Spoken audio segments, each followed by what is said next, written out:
My friend asked me why I am still vlogging.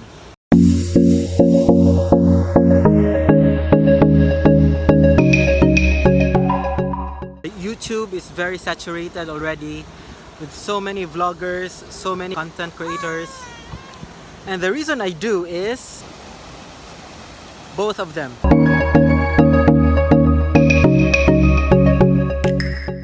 Both of them are the reason why I still vlog.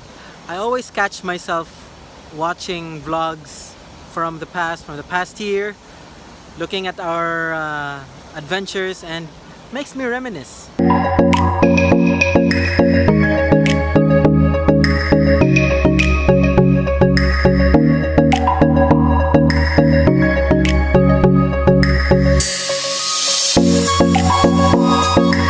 It's like a diary.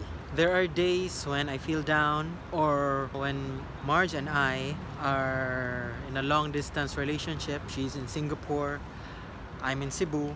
When watching those videos that we made, it makes us fall in love all over again. Those are the best times.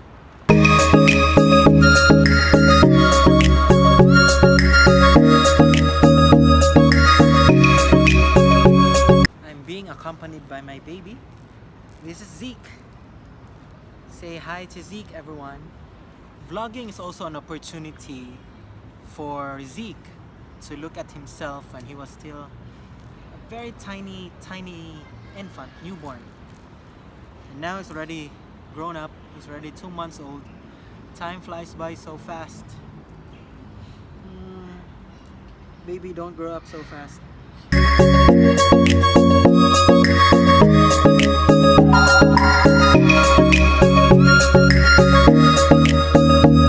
Back in 2017, I was really hung up on being a YouTuber, that I uploaded almost every day.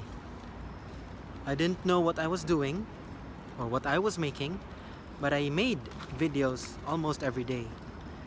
Now that almost everyone has at least 1,000 subs, I don't care anymore. I'm just gonna use YouTube as a social media diary. Is that a term? An internet diary.